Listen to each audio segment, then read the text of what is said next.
얘들아 안녕. 할아버지야. 어제 하루도 잘 지냈니? 학교도 잘 다녀오고 학원도 잘 다녀오고 너희들도 사는 게 만만치 않지, 그치? 그래도 너희들이 건강하게 우리 날마다 기막힌 새벽 스쿨도 날개새 스쿨도 오고 그래서 너희들 참 기특하다. 할아버지가 어제 절망에 이르는 죽음에 이르는 병, 그치? 그 절망에 대한 얘기를 했지. 그런 절망스러운 일을 당할 때 할아버지는 말씀 속에서 길을 찾는다. 내 말씀 속에서 길을 찾으면 앞이 더 깜깜해지더라 하는 그런 얘기 했었지. 그런데도 그 말씀을 믿고 그대로 순종하면 그때 길이 환해지더라 하는 간증을 했어. 그런데 실제 그런 말씀을 어떻게 적용해서 어떤 결과를 얻었나 하는 한 이야기를 해주려고 그래. 그걸 소위 간증이라 그러지. 할아버지가 높은 뜻 숭의교회라는 교회를 목회했었어. 50살이 넘어서 할아버지가 개척한 교회인데 처음에 개척하기 때문에 땅도 없고 예배당도 없어서 어느 큰 학교 강당을 빌려서 교회를 시작했어. 그런데 교회가 많이 커져가지고 교인들이 한 3,000명, 4,000명 이렇게 출석하는 큰 교회가 됐어. 그랬더니 교인들이 이제 교회가 커지니까 우리도 땅 사고 예배당 지어서 우리 예배당을 갖자 하는 사람들이 많았는데 할아버지는 예배당 짓는 것도 중요하지만 하나님이 기뻐하시는 일을 먼저 하는 것이 더 중요하다고 생각했어. 그래서 성전 건축을 하기는 했는데 우리 성전 건축은 좀 재밌는 건축을 했어. 보이지 않는 성전 건축이라는 걸 했어. 너희들 눈치챘겠지. 하나님이 기뻐하시는 일을 하는 게 보이지 않는 성전 건축하는 거라 생각했어.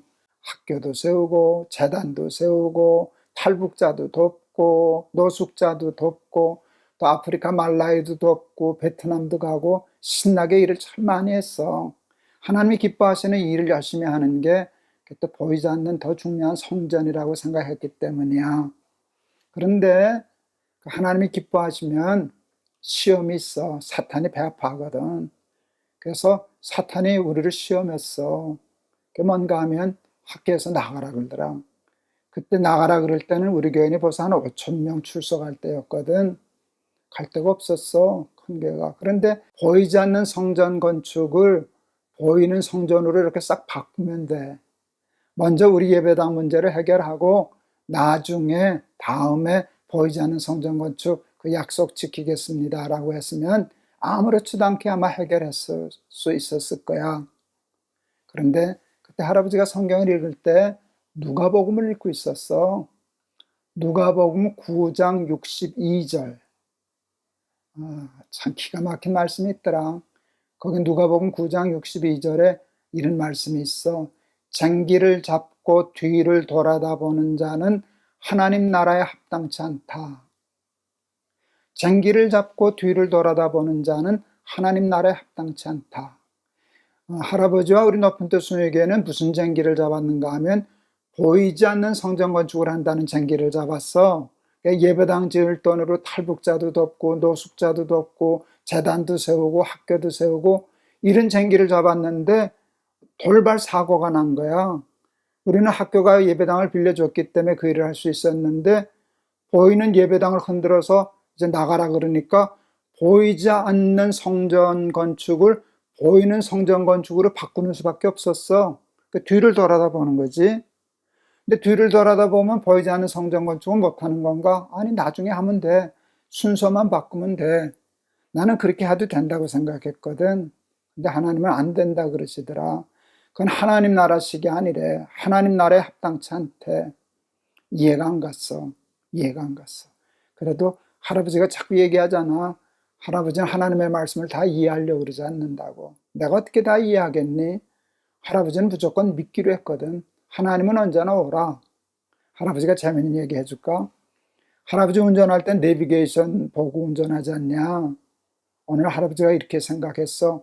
거기는 여자 말로 안내하잖아. 남자 말로 안내하는 것도 있다고 그러더라. 근데 내가 생전 보지도 못한 저 여자 말도 믿고 오른쪽으로 가라면 오른쪽으로 가고 앞으로 가라면 앞으로 가고 유턴하라면 유턴하고 그래서 목적지 가는데 내가 세상에 하나님을 못 믿을까? 내가 생전 보지도 못한 저 여자 말도 내비게이션도 믿고 사는데 내가 하나님을 못 믿어? 하나님 그냥 말씀하세요. 가라면 가고 서라면 설게요. 그게 할아버지 믿음이야. 그래서 그 이해 안 되는, 정말 답답한 이해 안 되는 말씀에 순종하기로 했어. 그랬더니 사탄이 할아버지 마음에 그랬어. 너 길바닥에서 예배 드릴 거냐? 근데 할아버지가 이렇게 대답했어. 길바닥에서 예배 드리지 뭐. 길바닥에서 예배 드리는 한이 있어도 나는 하나님이 말씀하라는 대로 하나님의 식대로 한번 해볼 거야. 길바닥에서 예배 드리면 교회 이름 바꿀 거야. 높은 뜻 광야교회로. 그리고 고집을 부렸어. 결론을 얘기해 줄게. 그래서 우리 교회가 다 흩어지고 망했나? 그렇지 않아. 학교가 1년의 시간을 주어서 여러 가지 애를 썼는데 갈 데를 못 찾겠더라. 근데 하나님이 교회를 넷으로 나누면 어떠냐 하는 마음을 주셨어. 하나님이 주신 할아버지인 것을 신의 한 수라고 얘기해 지금. 교회를 넷으로 나누면, 그리고 좀 더 숫자가 작으면 예배 장소 찾기가 쉽겠잖아. 결론을 얘기하면 그때 교회를 넷으로 나눴어. 그리고 흩어졌어. 그런데 지금 어떻게 됐는지 아니? 그 교회들이 15개 교회로 늘어났어. 그건 정말 신의 한 수야. 할아버지는 생각지도 못했던 일이었어. 보이지 않는 성전 건축은 건축자를 잘 냈어. 재단도 세우고 학교도 세우고 그래서 그 일은 잘 뒤돌아보지 않고 잘 나갔어. 그래서 그러면 우리는 예배당 없이 쫓겨나서 다 망했나? 아니야. 교회가 15개 교회로 더 늘었어. 숫자도 더 많이 늘고 건강하고 그런 교회가 되었어. 하나님의 말씀 속에 길이 있단다. 시편 119편 105절 할아버지가 지금 계속 얘기하고 있지. 주의 말씀은, 하나님의 말씀은 내 발의 등이요 내 길의 빛이니이다. 수학 문제를 풀려면 식이 있잖니, 그치? 그런데 하나님의 식은 우리가 생각하는 식하고 달라. 수가 달라. 그래서 하나님의 식은 잘 이해가 안 가. 그렇지만 이해하려고 그러지 말고 하나님을 믿어. 하나님의 식으로 인생의 문제를 풀어. 할아버지는 그 가장 어려웠을 때, 교회가 다 무너지게 생겼을 때, 그 누가복음 9장 62절 세상엔 없는 식으로 풀어봤어. 그랬더니 참 기가 막힌 답이 나오더라. 할아버지는 그때 그 결정을 한 것이 얼마나 큰 자랑이 되는지 몰라. 말씀 속에 길이 있단다. 하나님의 말씀 속에 삶의 식이 있어. 그 식을 따라가면 하늘 가는 밝은 길이 환하게 열려. 주의 말씀은 내 발의 등이요 내 길의 빛이니이다. 할아버지는 누가복음 9장 62절 쟁기를 잡고 뒤를 돌아다 보는 자는 하나님 나라에 합당치 않다 하는, 그 당시로서는 나한테는 말도 안 되는 말씀이었어.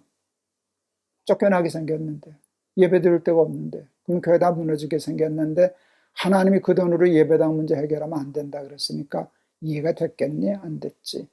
그런데도 순종했더니 이거 기가 막힌 성공을 했잖아, 할아버지가. 우리 높은 뜻 교회가.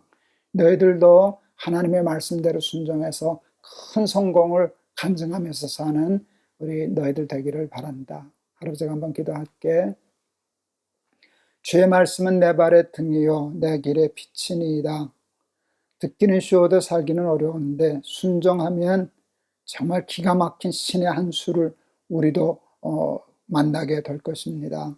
우리 높은 뜻 숭의교회도 그 말씀에 순종해서 정말 큰 성공, 큰 축복, 큰 승리 얻게 되었는데, 우리 날개새 식구들, 어린이들도, 우리 청소년들도 하나님 말씀 속에서 길을 찾아 승리하는 삶 살게 해주세요.